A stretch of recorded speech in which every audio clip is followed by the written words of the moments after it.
জনাব আলমগীর কুমকুম, আপনাকে ধন্যবাদ আমাদের এই আলোচনায় যুক্ত হওয়ার জন্য। তো আমি আপনাকে যেই প্রশ্নটি করতে চাই সেটা হচ্ছে যে আপনাদের কেন মনে হয় যে সালমান শাহকে হত্যা করা হয়েছে, এবং সেই সময় আসলে কোন কোন বিষয়গুলো আপনাদেরকে আপনাদের মনে যে এই বিশ্বাস বা এই সন্দেহটাকে এনে দিয়েছিল সেগুলো যদি একটু বলতেন।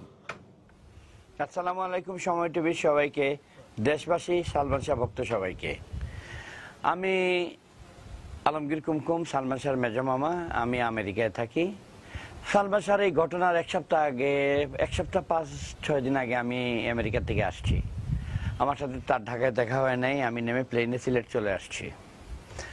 কেন সালমান শাহর নাম যদি আপনি এখন কামাল শাহ বলেন, আমি কি মেনে নিব? সেটা আমার পরিবার, আমি নাম রাখছি, আমি জানি সেটা আমার ছেলে, আমার পরিবারের ছেলে।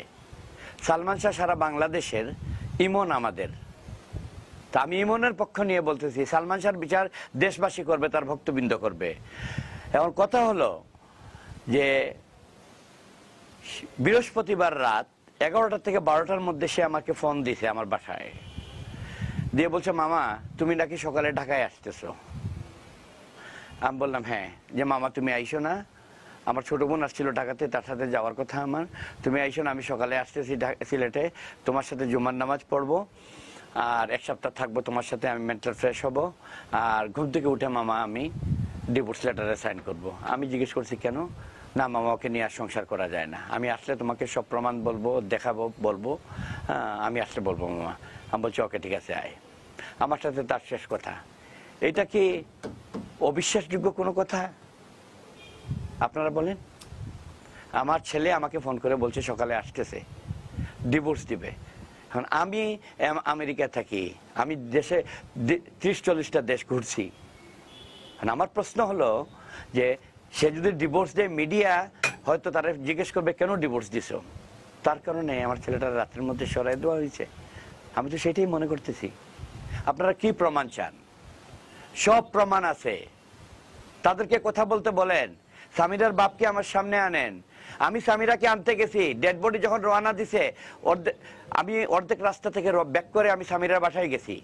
আমি দিতিকে ফোন করছি, দিতি আমার ছোট বোনের বান্ধবী, যে দিতি আমি মামা, ইমন কি করছে না করছে আমি জানি না, কিন্তু তার বউ ইমনকে শেষ বিদায় দিতে হবে। দিতি আমাকে বলছে যে আসেন আপনি বাসায়। আমি গেছি, দিতি আমাকে নিয়ে গেছে। আমি যা পাইছি এখানে অনেক মহিলা বসা। এই সেই হীরা, উনি আগে ছিল বেআই, এখন আর বেআই না। উনি এক পুলিশ অফিসারকে নিয়ে বসে আছেন, আমাকে বলছে যে না উনি সিলেট যাবে না। আমি বলছি ভাই, তার হাজবেন্ড, তার দায়িত্ব শেষ বিদায় দেওয়ার। উনি বলছে না সে যাবে না। সামিরা কোনো কথা বলে নাই, কিন্তু রবি সেই সময় দাঁড়ায় আমাকে বলছে যে না ও যাবে না। উনি কে? আমি তো চিনি না। আপনারা কি প্রমাণ চান? আনেন, সালমান শাহর মাকে সামনে আনেন, সব ফটো আছে। যেদিন 10 দিন পরে আমরা সিলেট থেকে ঢাকায় গেছি, সালমান শাহর অ্যাপার্টমেন্ট খোলা হয়েছে। এখানে পুলিশের অনেক ঊর্ধ্বতন কর্মকর্তা ছিল, ডিরেক্টিভ ব্রাঞ্চ ছিল। আমি, সালমান শাহর মা, সালমান শাহর বাবা, আমার ছোট ভাই, আমরা গেছি। সালমান শাহর শ্বশুর শাশুড়ি, সালমান শাহর ওয়াইফ ছিল সেখানে। আমি উপস্থিত, আমি প্রবাসী মানুষ, কিন্তু সালমান শাহ শ্বশুর হাইসা কথা বলতেছে। আমি রাগান্বিত হয়েছি। ডিসিডিবি বজলুল করিম সাহেব সেখানে ছিলেন। পাশের বাসার লোকজন সাক্ষী দিছে যে রাত্রে 2:30-3টার দিকে এই রুমে, সালমান শাহ যে রুমে ডেড বডি পাওয়া গেছে সেই রুমে দস্তাদস্তি দেখছে ওরা।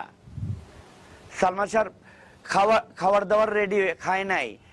বাথরুমে কাপড় চোপড় ভিজা, সুটকেসে কাপড় চোপড় ভিজা। সামিরার একটা দামি কাপড় চোপড় পাওয়া যায় নাই। ইনজেকশনের অ্যাম্পুল পাওয়া গেছে, সিরিঞ্জ পাওয়া গেছে আমার সামনে। এইগুলা কোথায়? তখন এই বিষয়গুলা কেন গ্রহণ করা হলো না, বা তখন আপনারা এগুলো বলেছিলেন যে এই প্রমাণ আছে? সবকিছুর ফটোগ্রাফ আছে, এখন চান দেব। তখন কি করেছেন আপনারা সেই বিষয়গুলো সামনে আনার জন্য?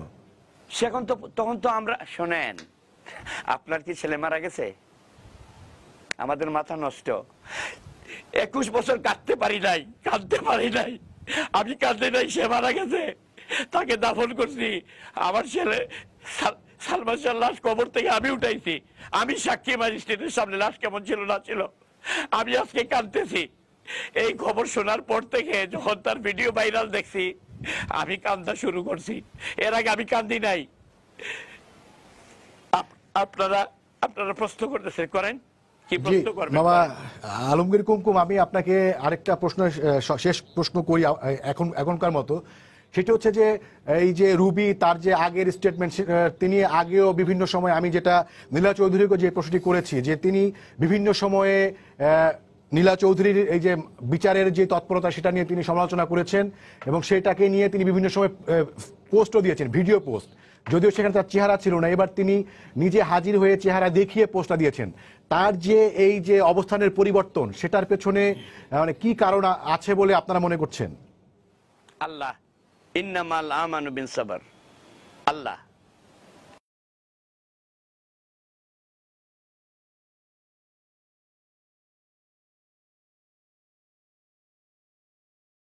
একজন সাক্ষী দিচ্ছে মৃত্যুসজ্জায়, উনি হয়তো মনে করছে যে আমার মৃত্যুর সময় এসে গেছে, আমাকে সত্য বলা দরকার, অথবা ওনার কোনো পারিবারিক প্রবলেম হয়েছে উনি বলার দরকার।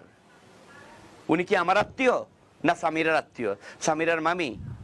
উনাকে প্রশ্ন করেন, সামিরাকে প্রশ্ন করেন, হীরাকে প্রশ্ন করেন, আমাকে কেন প্রশ্ন করবেন?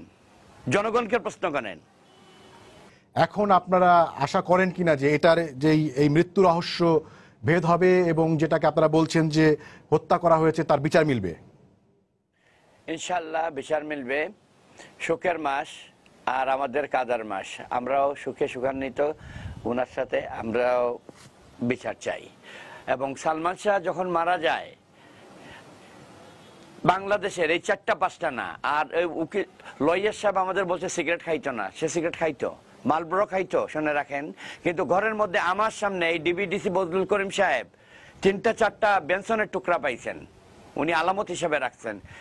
অনেক কিছু অনেক সময় এই দুঃখের সময় বলা যায় না। আমরা বিচার চাই।